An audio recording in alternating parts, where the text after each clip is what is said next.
हरे कृष्ण। दंडवत प्रणाम। हरे कृष्ण प्रभु जी। हरे कृष्ण।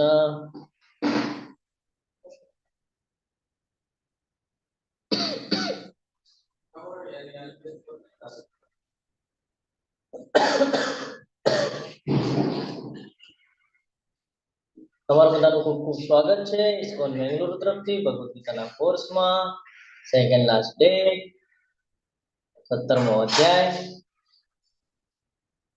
મંગલાચરણની સાથે શરૂઆત। સ્લાઇડ વિઝિબલ છે ને? હરે કૃષ્ણ। हरे कृष्ण। हाँ प्रभु। ओम अज्ञानातिमिरान्धस्य ज्ञानाञ्जनशलाकया चक्षुरुन्मिलितं येन तस्मै श्रीगुरुवे नमः। श्रीचैतन्यमनोभीष्टं स्थापितं येन भूतले स्वयं रूप कदा मह्यं ददाति स्वपदान्तिकम्। वन्देऽहं श्रीगुरु श्रीयुतपदकमलं श्रीगुरुन् वैष्णवांश्च श्रीरूपं साग्रजातं सहगण रघुनाथान्वितं तं सजीवं साद्वैतं सावधूतं परिजनसहितं श्रीकृष्ण चैतन्यदेवं श्रीराधान् कृष्णपादान् सहगण ललिता श्रीविशाखान्वितंश्च। हे कृष्ण करुणा सिंधु दीनबंधो जगत्पते गोपेश गोपिका कांत राधाकांत नमोस्तुते। तप्त कांचन गौरांगी श्री राधे वृंदावनेश्वरी वृषभानुसुते देवी प्रणमामि हरिप्रिये। वाञ्छाकल्पतरुभ्यश्च कृपा सिन्धुभ्य एव च पतितानां पावनेभ्यो वैष्णवेभ्यो नमो नमः। नमो विष्णुपादाय कृष्णपृष्ठाय भूतले श्रीमते जय पताका स्वामिनीति नारुते नमः आचार्यपदाय निताय कृपाप्रदायिने गौरकथा धामदया नगर गामतारिणे। नमो विष्णुपादाय कृष्णपृष्ठाय भूतले श्रीमते भक्तिवेदांत स्वामिनीति नामिने नमस्ते सारस्वते देवे गौरवाणी प्रचारिणे निर्विशेष शून्यवादी पाश्चात्य देशतारिणे। जय श्री कृष्ण चैतन्य प्रभु नित्यानंद श्री अद्वैत गदाधर श्रीवास आदि गौर भक्तवृंद। हरे हरे कृष्ण कृष्ण कृष्ण कृष्ण हरे हरे हरे राम राम राम हरे हरे। हरे कृष्ण।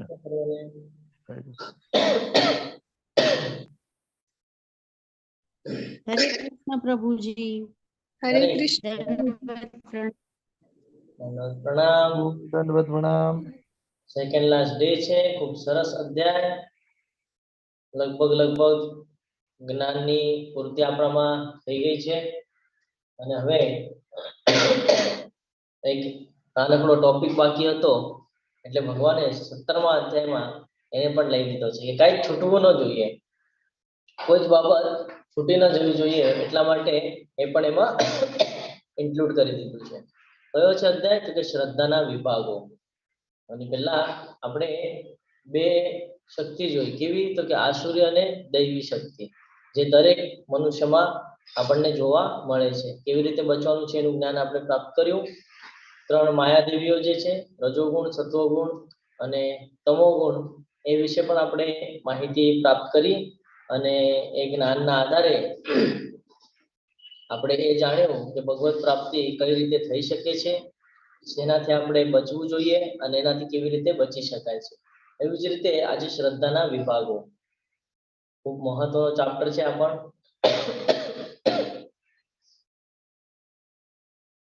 અધ્યાય 17ની ઝાંકી।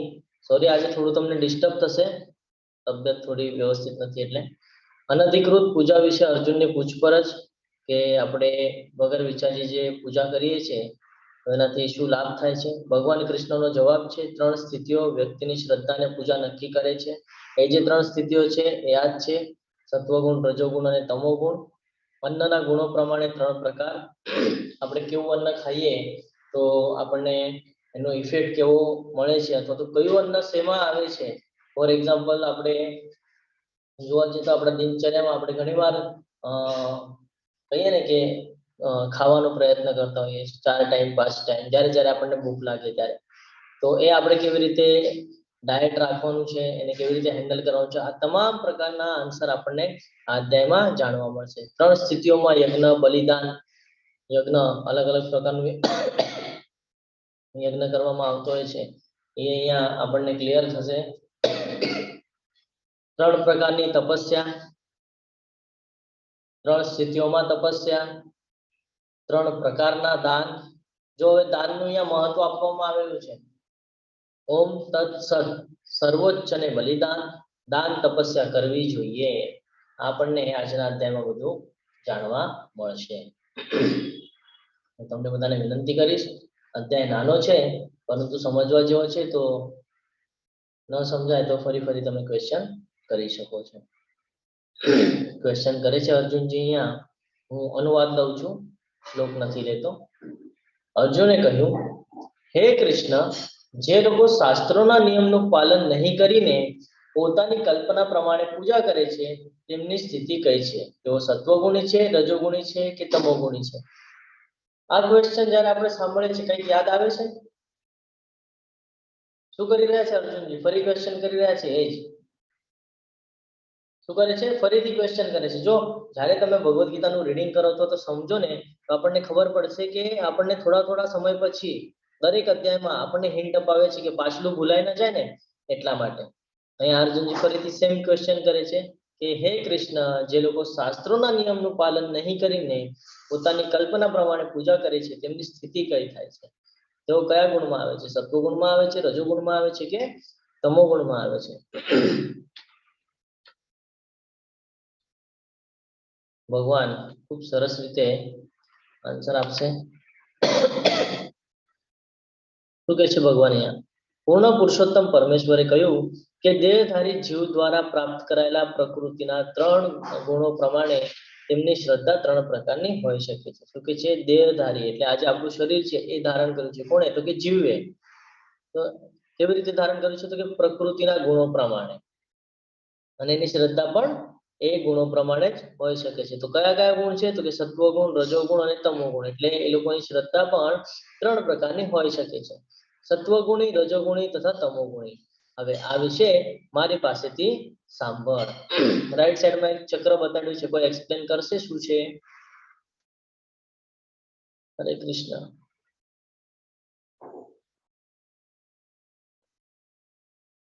હરે કૃષ્ણ. સેકન્ડ લાસ્ટ ડે છે, હવે તો તમને બધું ખબર પડવી જોઈએ. એમાં બધું લખેલું જ છે ઓલરેડી. હરે કૃષ્ણ. કોઈ જ નહીં? પ્રભુજી બોલો તો, પ્રશ્ન બોલો તો. રાઈટ સાઈડમાં એક સર્કલ બતાડેલું છે, એ શું એક્સપ્લેન કરે છે?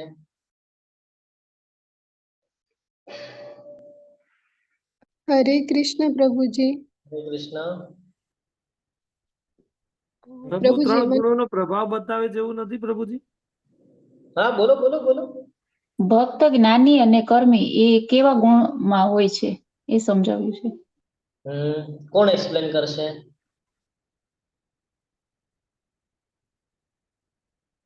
હરે કૃષ્ણ. હરે કૃષ્ણ પ્રભુજી. બોલો.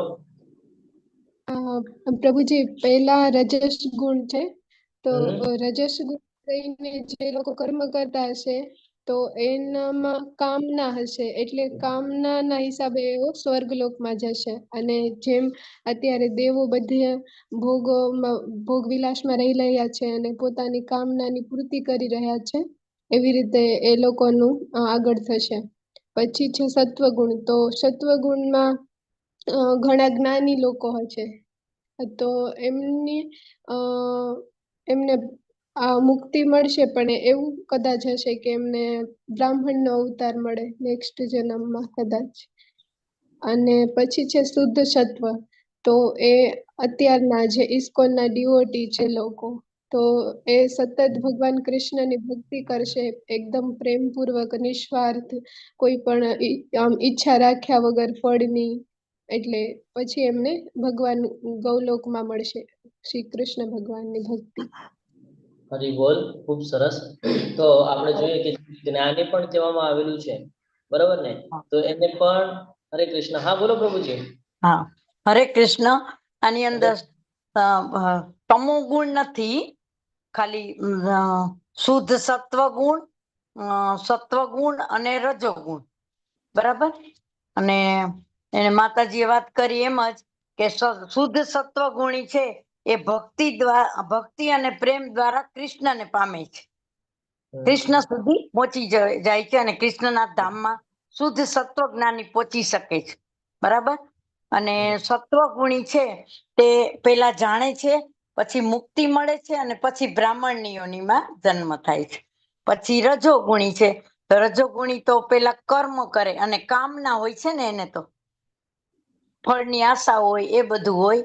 એટલે એ છે એ રજોગુણી છે એ સ્વર્ગલોકમાં જાય છે એમ. હરે કૃષ્ણ. હરે કૃષ્ણ. આપણાને ફરજ સમજીએ તો બધા રજોગુણી તો પ્રભુજી આપણે પાછા જ્ઞાની પૃથ્વી પર નહીં એકચ્યુઅલી. બોલો બોલો પરેશ પ્રભુજી. હરે કૃષ્ણ. હા, માતાજીએ કીધું ને કે રજોગુણી સ્વર્ગમાં જાય છે, પણ રજોગુણી સ્વર્ગમાં ન જઈ શકે ને, એ તો પાછા પૃથ્વી પર જ આવશે, પાછા ભોગ જે ઈચ્છા હશે એના આધારે. મનુષ્ય પણ બની શકે છે ને પ્રભુજી, એ આમ તો ન જ જઈ શકે ને. એ ચર્ચા સત્વ વાળા જઈ શકે છે સ્વર્ગ સુધી. પણ તો સ્વર્ગલોક આપ્યું છે, જુઓ રજસમાં. હા, આપણે એની ચર્ચા રજસમાં કરીએ. કર્મ, કામા અને સ્વર્ગલોક. એટલે મેં ચિત્ર ઉપરથી જ વાત કરી, રાઉન્ડ ઉપરથી જ. હરે કૃષ્ણ. હરે કૃષ્ણ. હરે અહીંયા આપણે કૃષ્ણ. હા પ્રભુજી, બોલો. આ જ્ઞાની છે એ બ્રહ્મ જ્યોતિ સુધી ને બ્રહ્મ લખેલું છે ને, બરાબર ને? હરે કૃષ્ણ. હરે કૃષ્ણ. તો અહીંયા આપણે સમજીએ છીએ, અહીંયા સીધું સીધું આપણે નોર્મલ લેંગ્વેજમાં જો સમજવું હોય તો એવી રીતે છે કે આજે રેડ કલરનું બતાડે છે બ્રહ્મણ. આપણને હરે કૃષ્ણ. હા બોલો પ્રભુજી. બ્રાહ્મણ લખ્યું છે, બ્રાહ્મણ. બ્રાહ્મણ લખેલું છે, આપણે એની ચર્ચા કરીએ એકચ્યુઅલી છે શું આપણે સમજીએ. હરે કૃષ્ણ. તો અહીંયા જે લખેલું છે આ શું છે ખબર છે? આપણે નોર્મલ લેંગ્વેજમાં સમજવાનો પ્રયત્ન કરીએ એટલે વધારે આપણને હાર્ડ પણ ન જાય. તો આ જે કાંઈ પણ રેડ કલરમાં જે છે એ આપણને જન્મ મૃત્યુના ચક્કરમાં ફસાવવા માંગે છે. એ જે કાંઈ પણ ક્વોલિટી છે એ બધું આપણને જન્મ મૃત્યુના ચક્કરમાં ફસાવે છે. એટલે આજે 14 લોકની વાત થઈ રહી છે ને, એ 14 લોકમાં આપણને વારે ઘડીએ લઈ આવવાનું છે. તો એ આપણે કામનું છે કે નથી, એ આપણું નુકસાનકારક છે. એના પછી છે જ્ઞાની. હવે જ્ઞાની મનુષ્ય પણ શું કરે છે? વધારેમાં વધારે ભગવાનની આરાધના ને બધું કરે છે, પણ ગોલોક વૃંદાવન સુધી જઈ શકતો નથી. કેમ? તો એ શેની ઈચ્છા રાખે છે? તો કે મુક્તિની ઈચ્છા રાખે છે. આપણને ભગવાને કીધું છે કે ઈચ્છા કઈ રાખવાની તમારે નથી, હું મારા હિસાબથી આપીશ, તું ખાલી તારું કર્મ કર. ભગવાને કીધેલું છે ને, એ છતાંય આપણે ઈચ્છા રાખતા હોય છે, આપણે સતત પ્રયત્ન કરીએ છીએ, પણ મનમાં ઈચ્છા રહી જાય છે આપણી. તો જ્ઞાની લોકો પણ શું કરે છે? સ્ટેપ બાય સ્ટેપ આગળ વધવાનો પ્રયત્ન કરે છે, પણ ઈચ્છાને કારણે એ પણ ફસાઈ જાય છે. આપણે આપણા સીધા લેંગ્વેજમાં સમજીએ અને આગળ છે કે ભક્ત. તો ભક્તને શું બેનિફિટ થાય છે? એ શુદ્ધ સત્વ ગુણમાં છે, એને કશું જ પામવું નથી. એ ખાલી ભગવાનની ભક્તિ કરી રહ્યો છે અને ભગવાનની ભક્તિ કરવાને લીધે એને પ્રોપરલી જ્ઞાન મળે છે અને જ્ઞાન દ્વારા એ કૃષ્ણ સુધી પહોંચી શકે છે. આ ડિફરન્સ છે આ ત્રણેયમાં. આ ત્રણેયમાં જે વ્હાઇટ કલરનું બતાડેલું છે ભક્તિ માર્ગ, એ સૌથી મહત્વનો છે આપણી માટે, જો આપણે એ ગોલોક વૃંદાવન જવું હોય તો. ફરીથી આપણે આગળ જઈએ.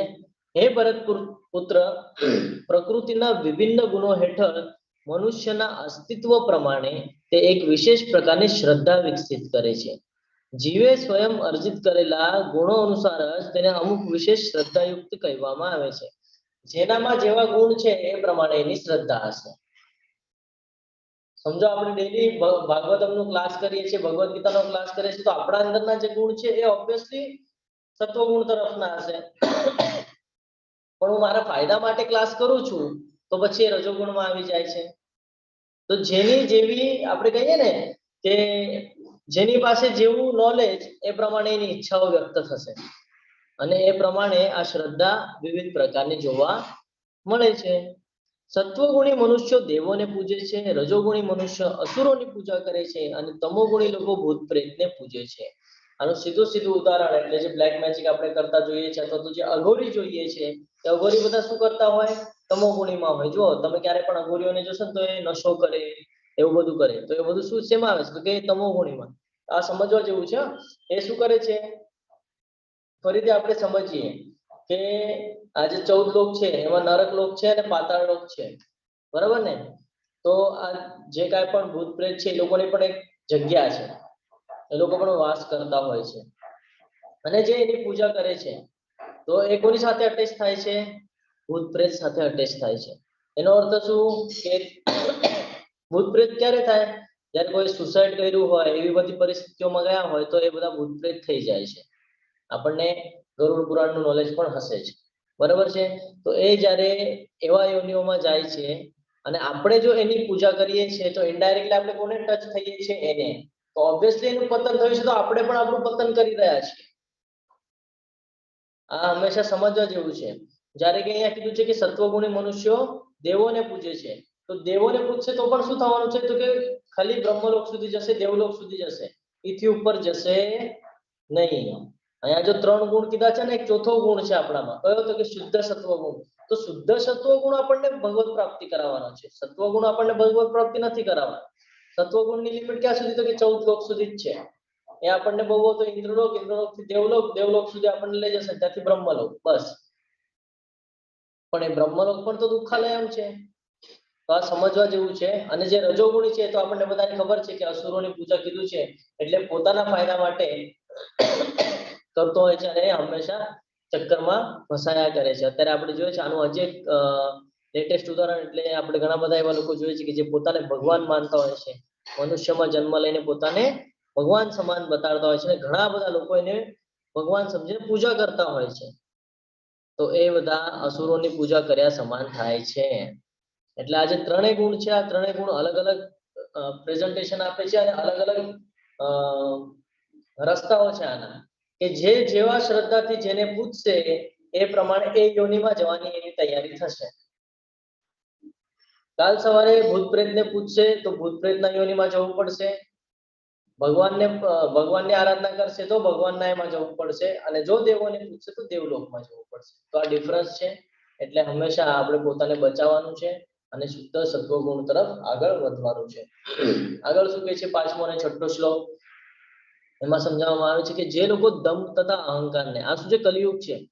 કલયુગ નામ જ છે, કલયુગ. અને એમાં શું થાય છે કે દમ અને અહંકારને તાબે થઈને શાસ્ત્રો વિરુદ્ધ કઠોર તપ તથા વ્રત કરે છે, જેઓ કામ વાસના તથા આસક્તિ દ્વારા પ્રેરિત થાય છે, જેઓ મૂર્ખ છે અને જેઓ શરીરના ભૌતિક તત્વોને તથા શરીરમાં રહેલા પરમાત્માને કષ્ટ આપે છે, તેઓ અસુર કહેવાય છે. કોને કોને અસુર કહેવાય છે? અહીંયા વિવિધ આપણને પિક્ચર દ્વારા સમજાવવામાં આવેલું છે. હિરણ્યકશ્યપ ખબર છે ને આપણને? એને પણ શું કરેલું? કઠોર તપ કરેલું. પછી બ્રહ્માજી પાસેથી વરદાન માંગેલું એણે, તો એ પણ અસુર છે. લેફ્ટ સાઈડમાં આપણે જોઈએ છે કે માથું જમીનમાં રાખીને શીર્ષાસન કરવાનો પ્રયત્ન કરે છે. તો શું કરે છે? પોતાને પણ કષ્ટ આપે છે અને અંદર આપણે જોયું છે કે શિરોદક્ષાય વિષ્ણુ તરીકે ભગવાન વિરાજમાન છે, એને પણ કષ્ટ આપે છે. જ્યારે કે કોઈ જ શાસ્ત્રમાં આવી રીતે લખવામાં આવેલું નથી કે આવું કઈ કરવાથી ભગવત પ્રાપ્તિ થાય છે. કીધું છે કે નથી કીધું? કોઈ જ શાસ્ત્રમાં નથી. તમે સતયુગથી જોઈ લો કલયુગ સુધી, ક્યાંય જ ઉલ્લેખ નથી આવી રીતે કે આવું કંઈક કરીએ તો ભગવત પ્રાપ્તિ થાય. અને ભગવાનને ખબર છે કે હાર્ડ કામ આવું કરી શકવાના નથી મનુષ્ય જાત, એટલે સિમ્પલ કામ આપણને આપેલું છે. શું આપેલું છે? તો કે હરે કૃષ્ણ મહામંત્ર. આટલું બધું હાર્ડ કરવા કીધું આપણને નથી. તે છતાંય લોકો પોતાના મન અનુસાર, કીધું ને જેને જેવી શ્રદ્ધા હોય એ શ્રદ્ધા અનુસાર એ કરતા હોય છે. એના પછી છે રાવણ. રાવણે પણ શું કરેલું ખબર છે ને આપણને? શું કરેલું રાવણે ખબર છે કોઈને? કૈલાશ પર્વત ઉપાડીને લઈ ચાલ્યા. પર્વત ઉપર ઉઠાવી લીધેલો અને શંકર ભગવાનને હા, કૈલાસ પર્વત ઉઠાવી લીધેલો આખો અને એને ત્યાં લઈ જવો હતો લંકા, એટલા હા, માટે લંકા લઈ જવો હતો અને સોનાની નગરીમાં, એટલે એને પર્વત ઉઠાવીને બધાને ત્યાં લઈ જવાતા એમ. એની ઉપર રહેતા શિવ છે, કૈલાસ પર્વત ઉપર રહેતા શિવ પાર્વતી બધા, અને પાર્વતીને પટરાણી બનાવી હતી. હરી બોલ.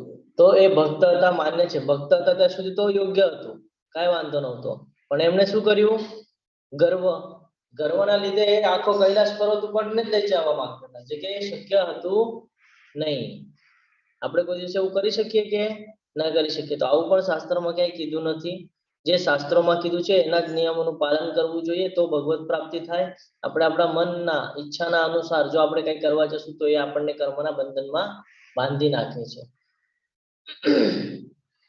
હવે અહીંયા અન્નની વાત કરેલી છે. શેની વાત કરવામાં આવેલી છે? અન્નની. કે કેવું અન્ન ખાઈએ તો કયા ગુણમાં છે એ કેવી રીતે ઓળખવાનું છે? ખૂબ સરસ રીતે અહીંયા સમજાવવામાં આવે છે કે જો અન્ન સત્વગુણી મનુષ્યને પ્રિય છે. કેવું અન્ન સત્વગુણી મનુષ્યને પ્રિય છે? તો કે જે આયુષ્ય વધારનાર છે, જીવન શુદ્ધ કરનાર છે, જે બળ, સ્વાસ્થ્ય, સુખ તથા તૃપ્તિ આપનારું હોય છે. આવું અન્ન કેવું હોય છે? તો કે રસયુક્ત હોય શકે, સ્નિગ્ધ હોય શકે, પોષણ કરનારું હોય શકે અને હૃદયને ભાવે એવું હોઈ શકે છે. કેવું હોય સત્વગુણી જે અન્ન કહેવાય? તો કે એ જ્યારે અન્ન આપણે ગ્રહણ કરીએ, પ્રસાદી જ્યારે આપણે ગ્રહણ કરીએ તો એનાથી શું થાય? તો કે આયુષ્ય વધે, જીવનને શુદ્ધ કરે, કારણ જેવું ખાય એવા વિચાર આવે, બરાબર ને? અને એનાથી શું થાય? તો કે બળ પણ વધે, સ્વાસ્થ્ય પણ સારું રહે, સુખ રહે અને આપણે તૃપ્તિ અનુભવ કરી શકીએ છીએ. કેમ એમ કીધું છે ખબર છે? કારણ કે આપણે જ્યારે ભગવાનને પ્રસાદી અર્પણ કરીએ ને તો આપણને દોષ ન લાગે એમાં. જો આપણે ડાયરેક્ટ ખાય ને તો પદ્મ પુરાણમાં ઉલ્લેખ છે કે આપણે પાપ ખાઈએ છીએ. એ પણ એક સ્ટોરી છે કે પાપને કીધેલું કે એમાં જઈને વસવા માટે અન્નમાં. તો આ બધું જાણવું બહુ જરૂરી છે. અને આપણે જ્યારે ભગવાનને ભોગ અર્પણ કરીએ ને તો આપણે કાંદા લસણ વગરનું, વ્યવસ્થિત, વધારે તીખું નહીં. કારણ આપણે જ્યારે ભગવાનને અર્પણ કરીએ તો આપણે કેવી રીતે કરીએ? જે આપણને પોસિબલ થાય એવું જ આપણે કરીએ ને.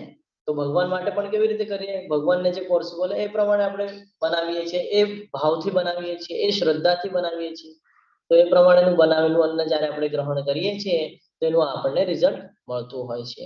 હવે આગળ જોઈએ કે અતિશય કડવું હોય, અતિશય ખાટું હોય, ખારું હોય, ગરમ, તીખું, લુખ્ખું તથા બળતરા કરનારું અન્ન જો હોય તો એ કોને પ્રિય છે? તો કે રજોગુણી મનુષ્યો હોય ને એને પ્રિય છે. આપણને બધાને પણ ઘણીવાર એવું થાય કે આજે મને કંઈક ચટપટીત ખાવું છે અને પછી આપણે એમાં વધારે કંઈક તીખું ખાઈ લઈએ કે કંઈક એવું ચટપટીત ખાઈ લઈએ, પછી શું થાય? પછી થાય આપણા શરીરને તકલીફ, આપણી જે દિનચર્યા હોય એ બગડી જાય અને પછી આપણને ત્રાસ સહન કરવો પડે છે. તો શું કામ સહન કરવો પડે છે? રજોગુણી. ઇન્દ્રિય તૃપ્તિ માટે કર્યું ને આપણે, આપણા જીભના ટેસ્ટ માટે કર્યું, ઇન્દ્રિય તૃપ્તિ માટે કર્યું. ધ્યાનમાં રાખવાનું છે કે જ્યારે જ્યારે ઇન્દ્રિય તૃપ્તિ માટે આપણે કરશું ને તો આપણા માટે નુકસાનકારક જ છે. એટલે અહીંયા રજોગુણી કીધેલું છે. અને જ્યારે આવું કોઈ ખાવામાં આવી જાય છે તો એનાથી આપણને નુકસાન થાય છે. એટલે ધ્યાનમાં રાખવાનું છે કે અતિશય કડવું હોય, વધારે ખાટું હોય, ખારું હોય, વધારે ગરમ હોય તો જીભ બળી જાય, વધારે તીખું હોય તો અલ્સર જેવા રોગ થઈ જાય, લુખ્ખું અને બળતરા કરનારું અન્ન જો આપણે ખાઈએ તો એ રજોગુણીમાં આવે છે. આવા અન્નથી શું થાય છે? તો કે આવા અન્નથી દુઃખ ઉત્પન્ન થાય છે, શોક તથા રોગ ઉત્પન્ન કરનારો હોય છે. એનાથી તકલીફ થાય છે, આપણી બોડી સ્ટ્રક્ચર એ બધું એક્સેપ્ટ કરતી નથી. હવે આગળ કીધું છે તમોગુણી વિશે. તો શું કીધું છે?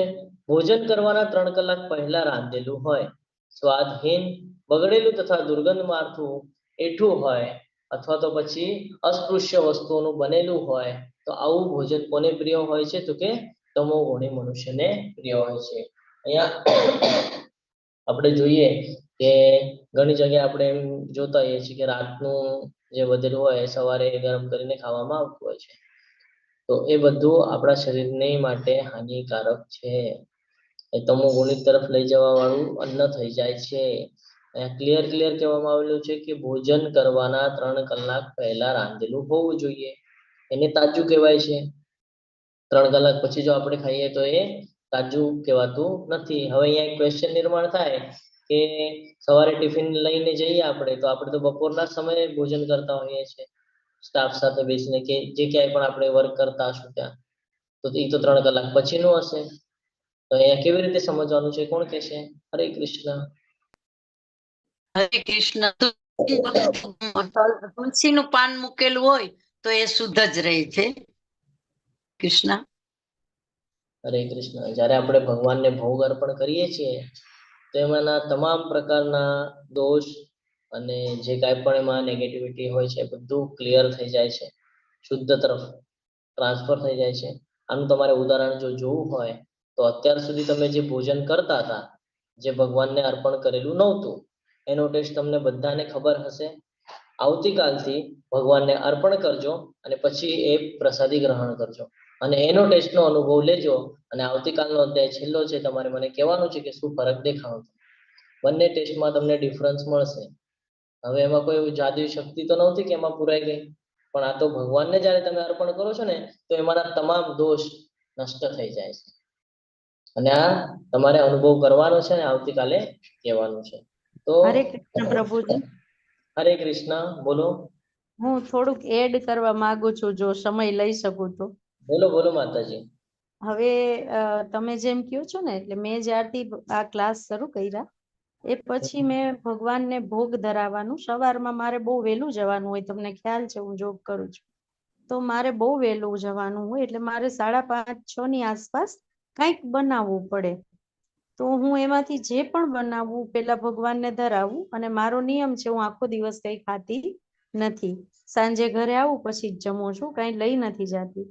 પણ જે દિવસથી ભોગ ધરાવું છું ને ભગવાન, તે દિવસથી મને સ્કૂલમાં કંઈક ને કોક ને કોક જમાડી દે છે. ત્યારથી હું સાંજે ભૂખી જ નથી આવતી. એટલે મારો એક ભગવાન પ્રત્યેની એક આસ્થા વધવાનું એક ઓર રીઝન વધી ગયું છે. હરે કૃષ્ણ પ્રભુજી. હરે કૃષ્ણ. હરિ બોલ. જો આપણે ભગવાનનું ધ્યાન રાખીએ તો ભગવાન આપણું ધ્યાન રાખે છે ને. ભગવાને કીધું છે ને, ખૂબ સરસ ઉદાહરણ આપ્યું માતાજી આપણને. તો આપણે બધાએ પણ આવી રીતે આગળ આવવું જોઈએ, આપણા અનુભવ પણ આપણે શેર કરવા જોઈએ, જેનાથી બીજાને પણ આજે અદ્ભુત એવી ભગવાનની લીલા છે એની બધાને અનુભૂતિ થાય અને આપણે પણ સૌ શુદ્ધતા તરફ આગળ વધીએ અને ભક્તિ માર્ગ ઉપર આપણે દ્રઢ નિશ્ચયપૂર્વક પ્રગતિ કરવાનો પ્રયત્ન કરવો જોઈએ. અહીંયા અલગ અલગ પ્રકારનું ભોજન આપણને દેખાઈ રહ્યું છે. સત્વગુણ, રજોગુણ અને તમોગુણ.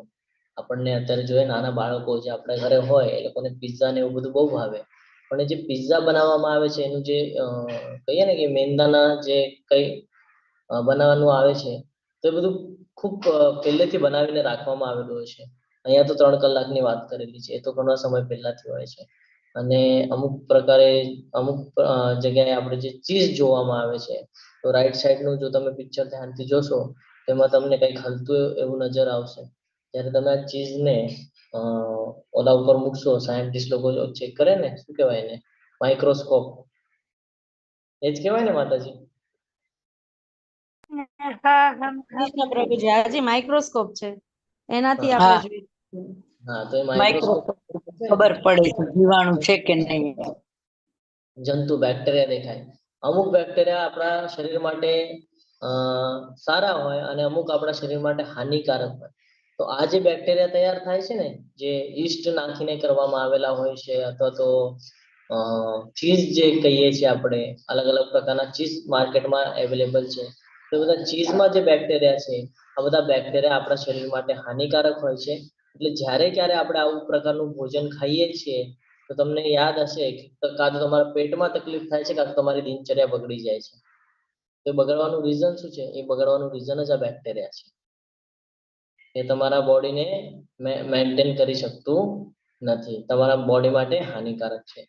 ત્યાંથી આપણે સેન્ટર પર આવીએ તો ત્યાં એક અલગ પ્રકારનું આપણે જોઈએ છીએ કે માર્કેટમાં વિવિધ વેફર્સ ને એવું બધું મળતું હોય છે. જ્યારે આપણે એ પણ ખાઈએ છીએ તો એ પણ આપણને પચતું નથી. શું કામ નથી પચતું ખબર છે? ક્યારે એની પાછળ એને આમ ઉલટું કરીને એના પર વાંચજો કે એમાં શું શું નાખવામાં આવે છે. એમાં કાંદા લસણ પણ હોય છે, સૌથી મેઇન વાત એટલે. અને એમાં એવી બાબત નાખવામાં આવે છે જે આપણા શરીરને માફક આવતી નથી. એટલે જ્યારે પણ આપણે આવી રીતે બહારની કોઈ વસ્તુ ખાઈએ છીએ, ભલે પેકેટમાં બંધ હોય, પણ એ આપણા શરીર માટે લોંગ ટર્મમાં જોઈએ તો એ હાનિકારક છે. શોર્ટ ટર્મમાં આપણને એ ઇન્દ્રિય તૃપ્તિનું લાગે છે. એક વાત ધ્યાનમાં રાખવાની છે કે જે આપણને અત્યારે ખૂબ મજા આપે છે, ખૂબ આનંદ અપાવે છે, એ ભવિષ્યમાં આપણા દુઃખનું કારણ બનવાનું છે. જે બાબત આપણને ઇન્દ્રિય તૃપ્તિ માટે અત્યારે કહીએ ને કે ઇન્દ્રિયને તૃપ્ત કરે છે, ભવિષ્યમાં જઈને એ આપણા દુઃખનું કારણ બનવાનું છે. એટલે બહુ વિચારપૂર્વક બધું કરવું જોઈએ. ત્યાંથી આગળ આવીએ તો સરસ મજાનું એક કેળાનું પાન છે અને એના ઉપર દરેક પ્રકારના રસ આપણને જોવા મળે છે. એમાં ગળ્યું છે, મીઠું છે, તીખું પણ છે. દરેક ડીશ અલગ અલગ પ્રકારે આપણને જોવા મળે છે. તો આને કહેવાય છે આ બધા પ્રકારના રસ એક સાથે જવા જોઈએ શરીરમાં, જે કે આપણે આપણા શરીરને આપતા નથી. પછી આપણું થાય છે શું ખબર છે? આપણને એસિડિટી થઈ જાય, અથવા તો પછી આપણું દિનચર્યા ખરાબ થઈ જાય છે. શું કામ થઈ જાય છે? કારણ કે એક જ સત્વ અંદર જઈ રહ્યું છે. જેને પોષણ મળવું જોઈએ શરીરને, એ પોષણ મળતું નથી. અને જ્યારે પોષણ નથી મળતું તો પછી આપણી બોડી સ્ટ્રક્ચર ખરાબ થાય છે. અને સૌથી મોટો વીક પોઈન્ટ એ થાય છે કે ખૂબ નાની ઉંમરમાં ઘણી બધી આપણને એલર્જીઓ થઈ જાય છે. શેની? તો કે ડાયાબિટીસ થવું, હજી ઘણી બધી બાબતો છે. એ બધી આપણને રોગ લાગવાનું ચાલુ થઈ જાય છે. શું કામ? કારણ કે આપણે આપણા શરીરનું નિયમિતપણે ધ્યાન રાખતા નથી. શેનાથી ધ્યાન નથી રાખતા? તો કે જે પ્રસાદી ગ્રહણ કરે છે ને એની ધ્યાન નથી રાખતા. જ્યારે આપણે પ્રસાદી એટલે ભગવાનને અર્પણ કરવામાં આવેલી છે, ભગવાનને જ્યારે અર્પણ કરીએ તો આપણે બહુ વિચારપૂર્વક અર્પણ કરતા હોઈએ છીએ. આપણે કેમ પણ ચલાવી લઈએ, પણ ભગવાન માટે આપણે કોમ્પ્રોમાઇઝ કરતા નથી.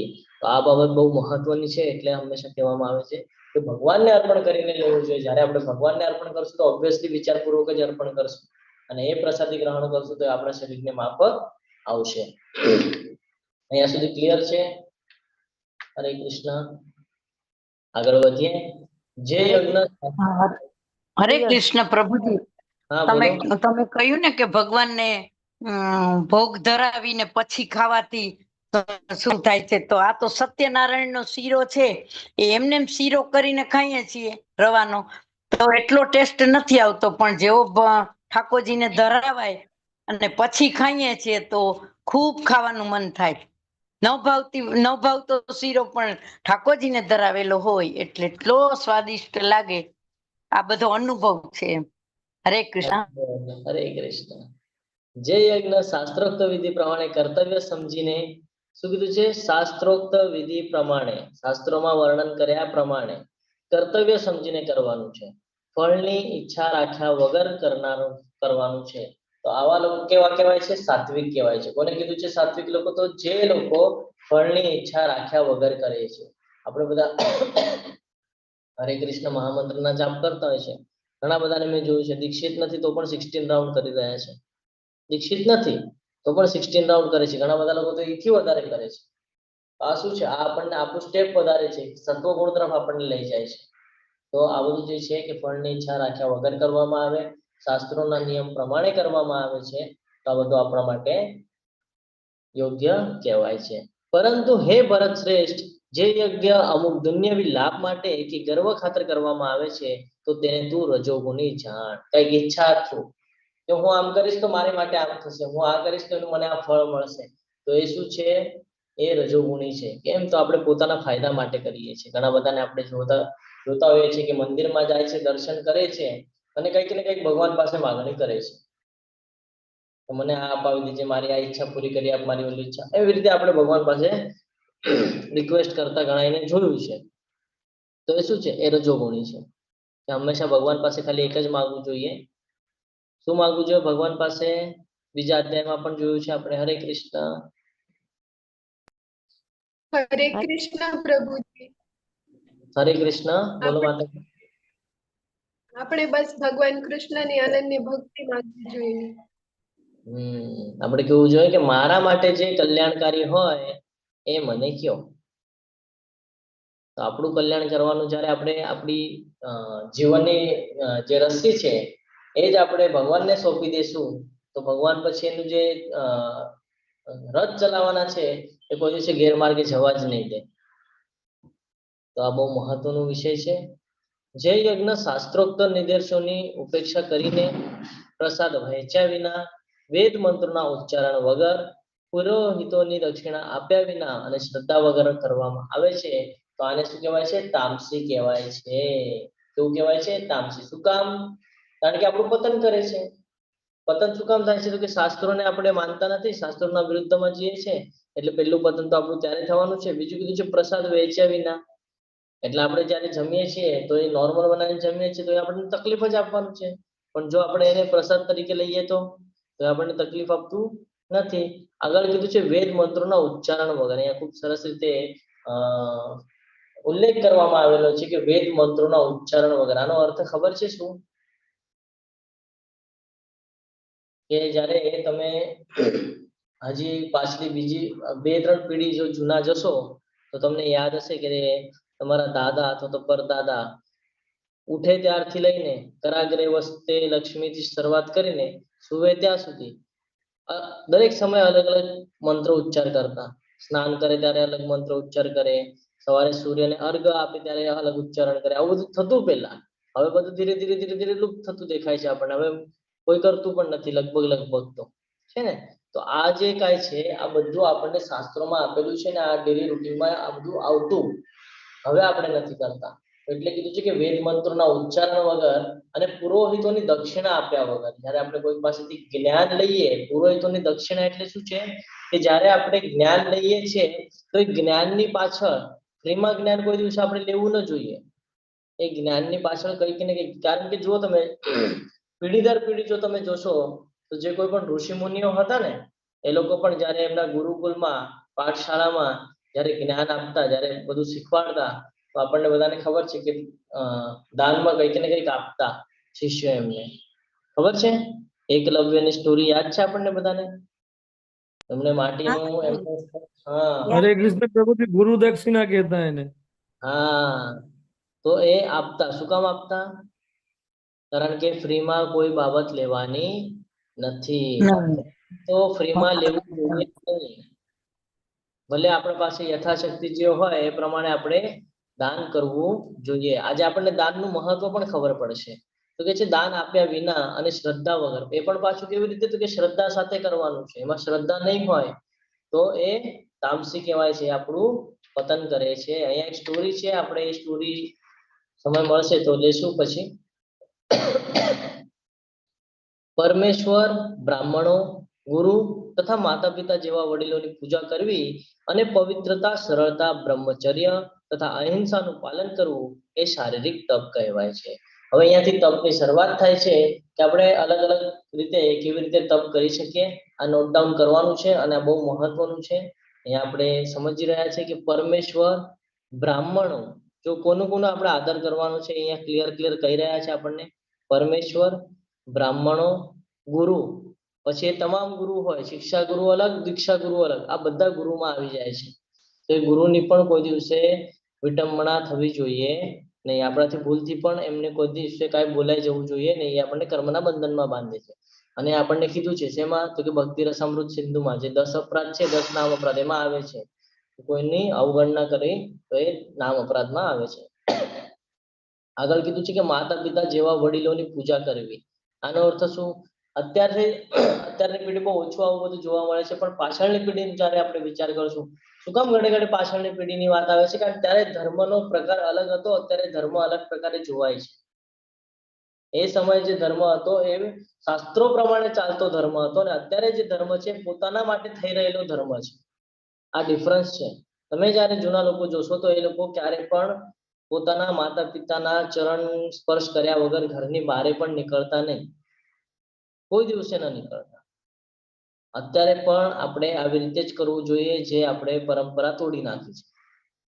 આપણા પરમેશ્વરને, બ્રાહ્મણો જેમની પાસેથી આપણને જ્ઞાન મળતું હોય, એ ગુરુઓ, એના પછી માતા પિતા અથવા તો જે વડીલ ધાર્યા છે એ લોકોનું હંમેશા આપણે આશીર્વાદ લઈને જ પછી બહાર નીકળવું જોઈએ. અને કેવી રીતે રહેવું જોઈએ? તો કે પવિત્રતાની સાથે, કે આપણામાં કોઈ દિવસે નેગેટિવિટી ના આવવી જોઈએ. હંમેશા મન પવિત્ર રહેવું જોઈએ. જે છે એમાં સમાધાની રહેવું જોઈએ. જે ન્યુટ્રલ રહેવાની વાત ભગવાને પાછળ કરેલી છે. સરળતા, હંમેશા સરળતાથી. આપણે કોઈ દિવસે કોઈ સાથે છળ કપટ કરવો જોઈએ નહીં.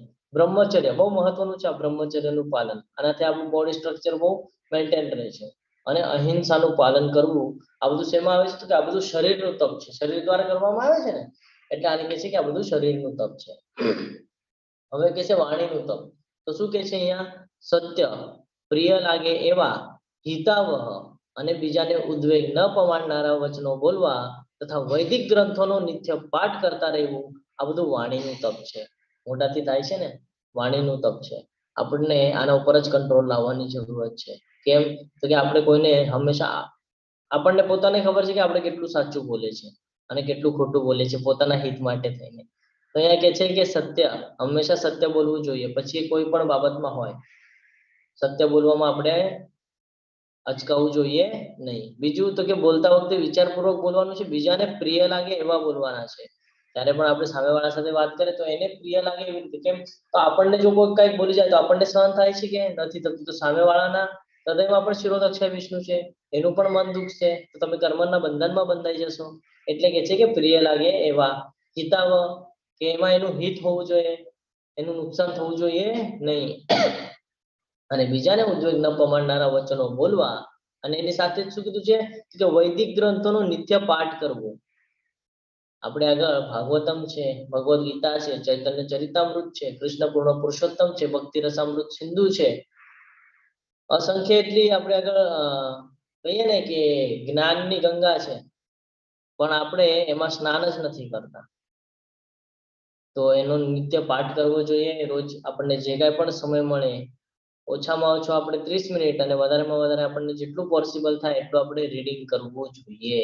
કારણ કે જ્યારે આપણે એનો પાઠ કરશું તો એનાથી વાણીનું તપ થાય છે. બે ફાયદા થાય છે. જ્યારે આપણે બોલીએ છીએ તો એ પણ એક કાઉન્ટ થાય છે, અને સાંભળીએ છીએ તો શ્રવણમ પણ કાઉન્ટ થાય છે. એટલે વાણીનું તપ અહીંયા કહેવામાં આવેલું છે. આગળ વધીએ. સંતોષ, સરળતા, ગાંભીર્ય, આત્મસંયમ તથા જીવનની શુદ્ધિ, આ બધું મનના તપ છે. કેમ? તો કે આ બધું મન દ્વારા થાય છે. મન પર જો કંટ્રોલ હોય તો આપણને જે છે આપણી પાસે એમાં આપણને સંતોષ હોય, એમાં આપણે ખુશ હોઈએ. આપણને વધારેની લાલસા ન હોય કે વધારેની ઈચ્છા ન હોય કે ભગવાને મારી માટે જે કાંઈ પણ નિર્ણય લીધેલો છે એ નિર્ણયને હું એગ્રી છું કે હા મારી સાથે આ છે, ઓકે વાંધો નહીં, છે મારી પાસે છે તો સહી.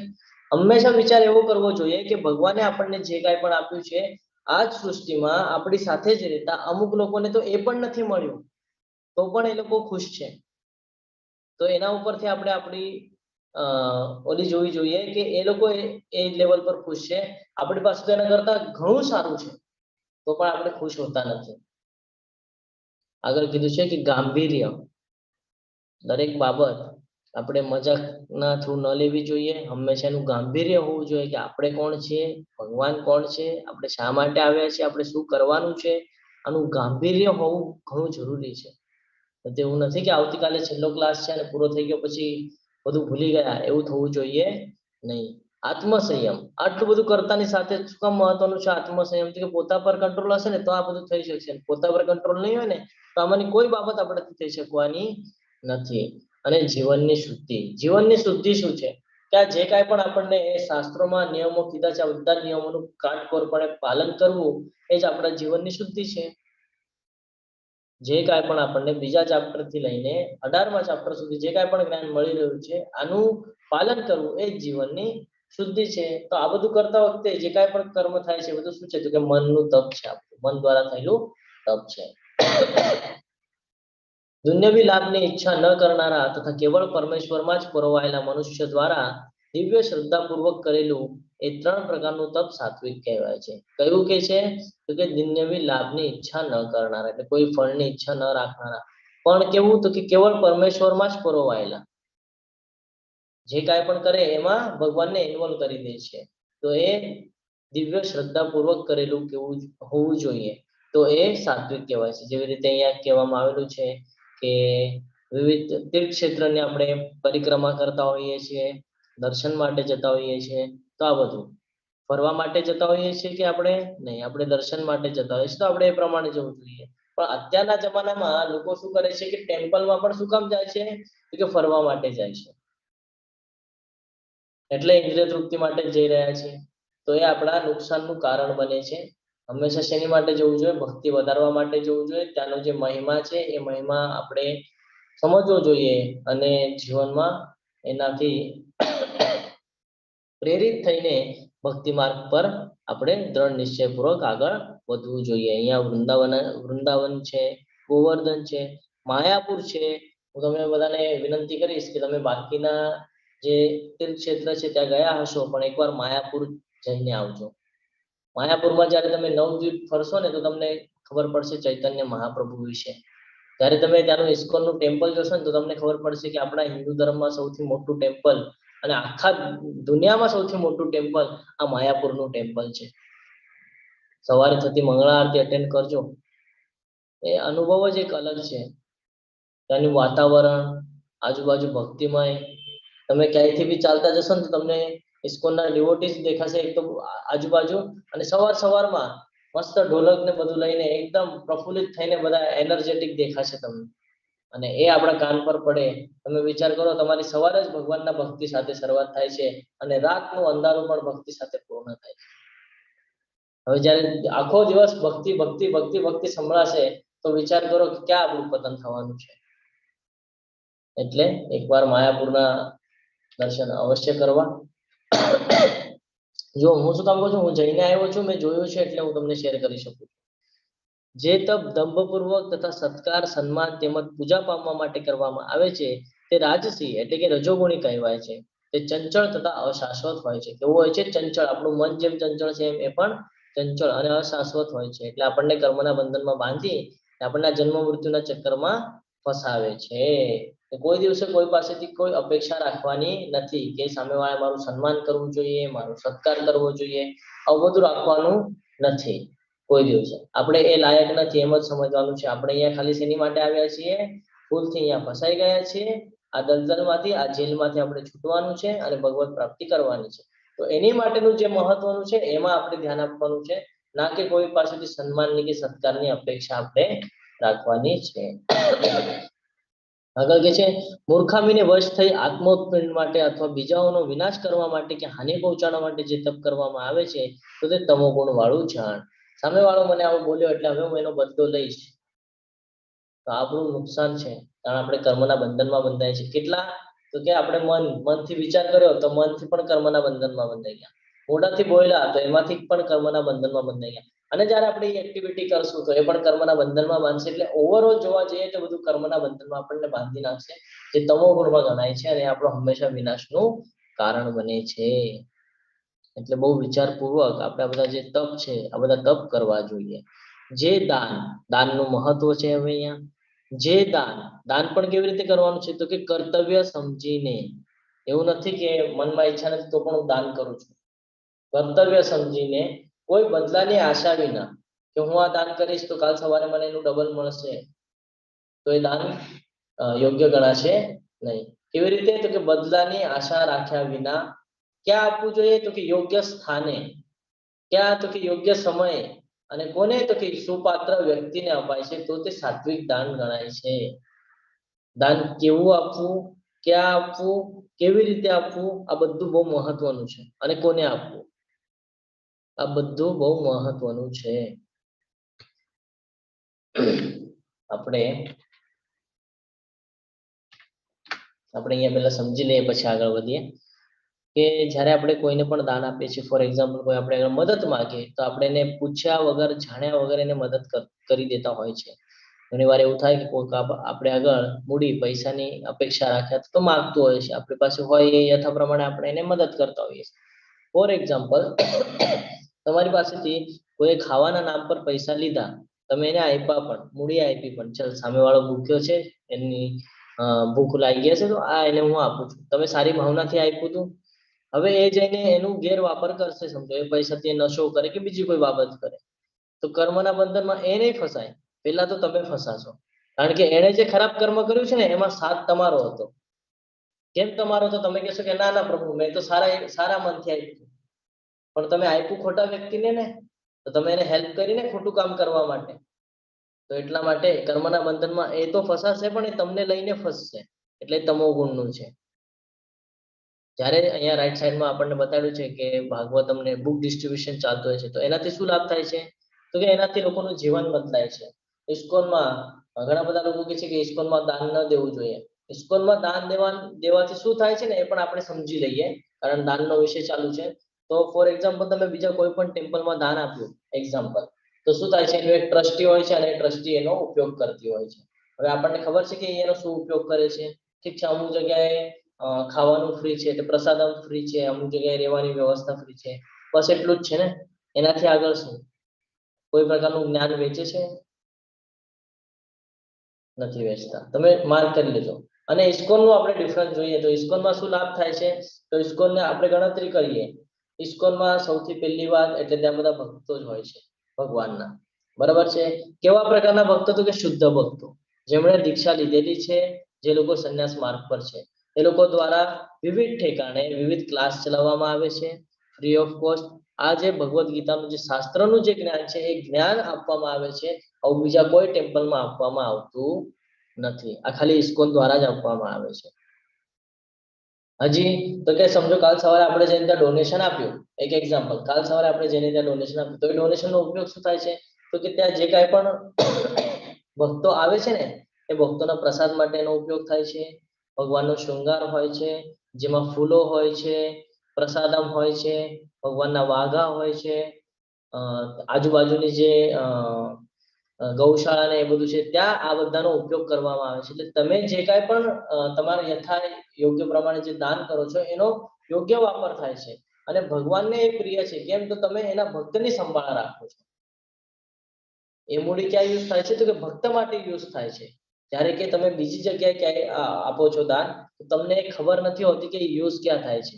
જ્યારે કે ઇસ્કોનમાં ક્લિયર સાથે દેખાય છે આપણને. અત્યારે આપણે ભગવદ્ ગીતાના જે ક્લાસ કરી રહ્યા છીએ આપણે ઝૂમ દ્વારા કરીએ છીએ.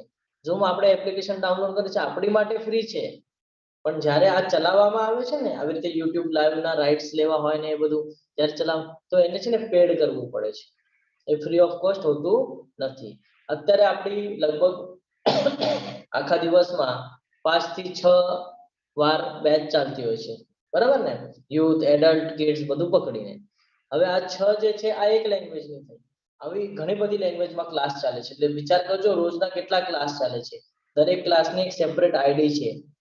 આ દરેક આઈડી ને પેડ કરવું પડે, બરાબર? તો આ બધો ખર્ચો ક્યાંથી થાય છે? તો કે આ બધો ખર્ચો છે ને જે ભક્તો ત્યાં દાન કરે છે ને એ દાનમાંથી જ કરવામાં આવે છે. અને એ જે પૈસા દાનમાં આપેલા છે એનાથી આ ખર્ચો થાય છે, એનાથી આપણું જ્ઞાન આપણા સુધી પહોંચી રહ્યું છે. એટલે આપણે જે કાંઈ પણ દઈએ છીએ ઇસ્કોનમાં એ કોઈ દિવસે વ્યર્થ જતું નથી. આપણા ઇસ્કોનનું ખૂબ સરસ એવું ટેમ્પલ મેંગલોર કુલાઈમાં અત્યારે નિર્માણ થયેલું છે, એનું ઉદ્ઘાટન પણ થયેલું છે. બધાએ ત્યાં એકવાર તો અવશ્ય જઈને દર્શન કરવા જ જોઈએ. હવે ગૌશાળાનું પણ નિર્માણ કરવામાં આવી રહ્યું છે. એની માટેની જે માહિતી છે એ આપણા એડમિન જે છે કોહોસ્ટ એમને હું રિક્વેસ્ટ કરીશ કે આપણા ગ્રુપમાં પણ શેર કરી દેશે. તો દાન કોને દેવું, ક્યાં દેવું, ક્યારે દેવું? તો અત્યારે કહીએ ને આપણે કે ગૌશાળા બનાવવાનું જે પ્રક્રિયા અત્યારે હાલમાં ચાલુ છે, તો અત્યારે આપણે ટેમ્પલ માટે જે દાન કરશું તો એમાં યુઝ થશે. કાલ સવારે જે કાંઈ પણ ગાયો આવશે, એના ચારો છે, એ બધામાં આપણા પૈસા યુઝ થશે. તો ઓબ્વિયસલી એ પૈસા યોગ્ય ઠેકાણે ગયા ગણાશે. એટલે જ્યારે સમય મળે છે ને આપણને કે અત્યારે તક છે આપણા હાથમાં. કેમ? તો કે હવે અત્યારે જે ગૌશાળા બની રહી છે ને ત્યાં અત્યારે ઇન્વેસ્ટ કરી શકાય છે અને સારા કામમાં જઈ રહ્યું છે. તો ત્યાં આપણે એ દાન આપણે યોગ્ય ઓલા પ્રમાણે કરવું જોઈએ, જેનું આપણને રીતસરનું માહિતી આપવામાં આવે છે કે આપણા જે પૈસા છે એ ક્યાં ઉપયોગમાં આવી રહ્યા છે, બરાબર? આગળ વધીએ. જે દાન અમુક બદલાની અપેક્ષાથી અથવા કર્મફળની ઈચ્છાથી અથવા નામરજીપૂર્વક અપાય છે તે રજોગુણી દાન કહેવામાં આવે છે. શું કામ રજોગુણી? તો કે આ સામેવાળાને ઈચ્છા નથી તો પણ આપણે એને આપીએ છીએ. કેવી ઈચ્છા નથી? કે ભાઈ 4 લોકો મને જોવે કે સામેવાળો મને મદદ કરે છે એનાથી તો હું નીચો દેખાઈ જઈશ. થાય ને આપણા મનમાં એવું. આવી સિચ્યુએશન જ્યારે કોરોના જે કાળ હતો એવા સમયમાં આપણે આવી સિચ્યુએશન જોતા હતા કે ઘણા બધા એકબીજાને મદદ કરતા, પણ કેવી રીતે? તો કે એના વિડીયોઝ બનાવતા, ફોટોઝ બનાવતા અને એ લોડ કરતા. તો આ ખોટું છે કે બદલાની અપેક્ષા રાખી છે તમે, કે તમારે ફેમસ થવું છે, કે તમારે એવું દેખાવું છે કે હું બહુ દાનવીર છું. તો આ બધું કેવું કહેવાય છે? તો આ બધું રજોગુણી કહેવાય છે, કે પોતે ફળની ઈચ્છા રાખે છે એટલે આવું બધું કરે છે. પણ દાન કોને કહેવાય? પહેલાના જમાનામાં કહેવામાં આવતું કે દાન એટલે શું? તો કે એક હાથે આપેલું બીજા હાથને પણ ખબર ન પડે કે શું કર્યું છે. આને દાન કહેવામાં આવતું. અત્યારે તો જરાક કોઈ કંઈક મદદ કરે એટલે તરત એને સોશિયલ મીડિયા ઉપર શેર કરી દે છે કે મેં આમ કર્યું, મેં તેમ કર્યું. તો એ દાન નથી, એ બદલાની ઈચ્છા છે કે તમે એના બદલામાં અપેક્ષા શું રાખો છો? કે તમે ફેમસ થાઓ, કે તમને લોકો ચર્ચામાં લે, કે તમને લોકો ઓળખે. તો એટલા માટે કરવામાં આવેલું હોય આ બધું રજોગુણી કહેવામાં આવે છે. આપણે હંમેશા એનાથી બચવું જોઈએ. અને જે દાન ગમે તેવી અપવિત્ર જગ્યાએ, અનુસૂચિત સમયે, કોઈ કુપાત્ર માણસને અથવા પૂરતું ધ્યાન તથા આદર આપ્યા વિના અપાય છે તો તે તામસિક કહેવાય છે. આનું આપણે ઉદાહરણ જોઈ ગયા કે કોઈ પણ એવા વ્યક્તિને આપશું અને જો એનો ગેરફાયદો ઉપાડશે, નશો કરશે, વ્યભિચાર માટે અથવા બીજી કોઈ બાબત માટે વાપરશે કે જેનાથી એનું પતન થવાનું છે, તો એનું તો નુકસાન કરશે જ, પણ એની સાથે આપણું કરશે. કેમ? તો એના કર્મમાં આપણે એને સહકાર્ય આપ્યું, એટલે એ પણ આપણું નુકસાન કરે છે. તો દાન કેવા કેવા પ્રકારનું કરવાનું છે એની આપણે આજે ચર્ચા કરવાના છે. સર્જનની શરૂઆતથી ઓમ તત્સત આ ત્રણેય શબ્દો પરમ સત્યનો નિર્દેશ કરવા માટે પ્રયુક્ત કરાતા રહ્યા છે. આ ત્રણ પ્રતિકાત્મક અભિવ્યક્તિઓ બ્રાહ્મણો દ્વારા વૈદિક મંત્રોનું ઉચ્ચારણ કરતી વખતે તથા બ્રહ્મને સંતુષ્ટ કરવા માટે યજ્ઞો કરતી વખતે પ્રયોજવામાં આવતી હતી. ઓમ તત્સત, એટલે આમાં આપણને ડિટેલ્સ મળી જાય છે. ઓમ તત્સત. આગળ વધીએ. બ્રહ્મની પ્રાપ્તિ માટે યોગીજનો શાસ્ત્રોક્ત વિધિ પ્રમાણે યજ્ઞ, દાન તથા તપની સર્વ ક્રિયાઓનો શુભારંભ હંમેશા ઓમ થી કરે છે. કોઈની પણ શરૂઆત કરીએ છીએ તો ભગવાને કીધું છે કે ઓમકાર હું છું, તો આ ઓમ. હવે કોઈનું નામ પણ લેશે તો ઓ, ઉ અને મ આ તો આવશે જ એમાં, અને એનાથી શરૂઆત થાય છે. ઓમ તત્ક્ષણો પરમમ પદ. ઓમ એટલે વિષ્ણુ. ઓમ એટલે શું? તો કે વિષ્ણુ, કારણ કે ભગવાન કીધું છે ઓમ પણ હું છું. તેને વૈદિક મંત્રોની શરૂઆતમાં આ પરમ તત્વનું સર્વોચ્ચ લક્ષ્ય સૂચવવા માટે મૂકવામાં આવે છે. મનુષ્ય કર્મફળની ઈચ્છા રાખ્યા વિના વિવિધ પ્રકારના યજ્ઞ, તપ તથા દાન એટલે કે તત્ શબ્દ કહીને કરવા જોઈએ. તત્ એટલે સામે. આવા દિવ્ય કાર્યોનો ઉદ્દેશ ભવબંધનમાંથી મુક્તિ પામવાનો હોય છે. ઓમ તત્સત. તત્ એટલે તત્વમસી, બરાબર. તત્ મુક્તિ ખાતર અનાસક્તથી કરેલા કર્મોનું વર્ણન કરે છે. આ પ્રવૃત્તિઓ ભૌતિક પરિણામોની અવગણના સાથે કરવામાં આવે છે. બરાબર ને? પરમ સત્ય એ ભક્તિમય યજ્ઞનું લક્ષ્ય છે અને તેને સત શબ્દથી સૂચિત કરવામાં આવે છે. હે પૃથાપુત્ર, આવા યજ્ઞનો કરતા પણ સત કહેવાય છે, અને એ જ પ્રમાણે યજ્ઞ, તપ તથા દાન બધા કર્મો પણ સત કહેવાય છે, કે જે પૂર્ણ પુરુષોત્તમ પરમેશ્વરને પ્રસન્ન કરવા માટે કરવામાં આવે છે. સદૈવ સૌમ્ય. સત એટલે શાશ્વત. પ્રભુની સેવા માટે કરવામાં આવેલી પ્રવૃત્તિઓ સાચા આધ્યાત્મિક સ્વભાવને પ્રગટ કરે છે. આવી પ્રવૃત્તિઓમાં ક્રિયાઓનો કરનાર શાશ્વત બને છે. પ્રવૃત્તિઓ શાશ્વતને ધ્યાનમાં રાખીને કરવામાં આવે છે, અને પ્રવૃત્તિઓના ફાયદા પણ શાશ્વત હોય છે. ખૂબ સરસ રીતે અહીંયા સમજાવવામાં આવેલું છે ઓમ તત્સત નો મીનિંગ.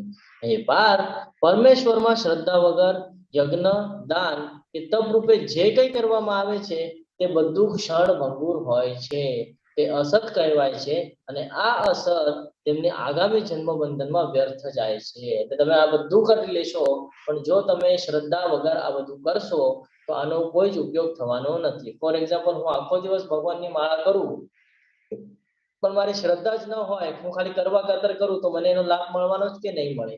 મારે પુણ્ય કર્મમાં કાઉન્ટ થશે કે નહીં થાય? કેમ? તો કે શ્રદ્ધા જ નથી, હું ખાલી દેખાડો કરું છું. તો એટલા માટે આ કીધું છે કે યજ્ઞ હોય, દાન હોય કે તપ હોય. તપ એટલે વાણીનું તપ, મનનું તપ, શરીરનું તપ, આપણે હમણાં જોઈ ગયા, બરાબર. એ તપ હોય તો આ બધું કેવું છે? જો એમાં શ્રદ્ધા નહીં હોય તો આ બધું ક્ષણભંગુર છે, એટલે આનો કશો જ લાભ થવાનો નથી. આ બધું અસત કહેવાય છે. અને આ શું છે? તો કે હમણાંનો જન્મ અને આવવા વાળો જન્મ, બંને જન્મમાં આ બધું વ્યર્થ જાય છે, એટલે આનો કશો જ લાભ મળવાનો નથી. ઝીરો, કશો જ લાભ મળવાનો નથી. એટલે આપણે આ બધું હંમેશા ધ્યાન રાખવાનું છે. અને દાનની જ્યારે આપણે ચર્ચા કરીએ છીએ તો દાન આપણે વિવિધ પ્રકારે કરી શકીએ છીએ. જેમ આપણે ટેમ્પલમાં ડોનેશન દ્વારા દાન કરી શકીએ છીએ, એવી જ રીતે આપણે કોઈને ભગવદ્ ગીતા, ભાગવતમનું જ્ઞાન આપી શકીએ છીએ. હજી શું કરી શકીએ છીએ આપણે દાન? કેવી રીતે? તો કોઈનું આપણે મેરેજ હોય કે કોઈની બર્થડે પાર્ટી હોય કે હજી કાંઈ એવી પ્રસંગ હોય કે જ્યારે આપણે કોઈકને મળવા જતા હોય, સ્નેહ મિલન હોય, તો આવી જગ્યા ઉપર આપણે વધારેમાં વધારે તક હાથમાં હોય છે. તો આપણે શું કરવું જોઈએ કે આ જે શાસ્ત્રો છે, જેમ કે ભાગવતમ છે, ભગવદ્ ગીતા છે, ભક્તિ રસામૃત સિંધુ છે, આવી વિવિધ જે આપણા જ્ઞાનની ગંગાઓ છે આ આપણે બીજાને ભેટ સ્વરૂપે આપવી જોઈએ. શું કરવું જોઈએ? ભેટ સ્વરૂપે આપવી જોઈએ કે એનાથી એ પોતાનો ઉદ્ધાર કરી શકે. કે જીવનમાં ક્યારે પણ સમસ્યા જેવું લાગે, સમસ્યા દરેકના જીવનમાં આવવાની જ છે, કે જ્યારે પણ જીવનમાં સમસ્યા જેવું લાગે ત્યારે તમે આનો ઉપયોગ કરી શકો છો અને ભેટ તરીકે કોઈ ગિફ્ટ આપવાની જગ્યાએ આપણે એને આ બધું આપી શકીએ છીએ. આ બધું બહુ મહત્વનું છે. નવી બેચ ચાલુ થઈ રહી છે. તમને બધાને વિનંતી છે કે નવી બેચ માટે પણ તમારે બધાએ આગળ આવવાનું છે અને આપણા જે કોઈ પણ રિલેટિવ છે એમને આ બેચ વિશે માહિતી આપવાની છે. વધારેમાં વધારે બેચમાં પાર્ટિસિપેટ જોડાય એ માટે પ્રયત્ન કરવાના છે. તમે બધા મને ખૂબ શાંતિપૂર્વક સાંભળ્યો એટલે તમારા બધાનો ખૂબ ખૂબ આભારી છું. આ સાથે આપણો આજનો અધ્યાય અહીંયા પૂર્ણ થાય છે. વાંછા કલ્પતરુભ્યશ્ચ કૃપા સિંધુભ્ય એવ ચ પતિતાનાં પાવનેભ્યો વૈષ્ણવેભ્યો નમો નમઃ. अनंत कोटि वैष्णव वृंद की जय, भगवत गीता की जय, श्रील प्रभुपाद की जय, सद्गुरुदेव की जय. हरे कृष्ण कृष्ण कृष्ण हरे हरे हरे राम हरे राम राम राम हरे हरे हरे कृष्ण.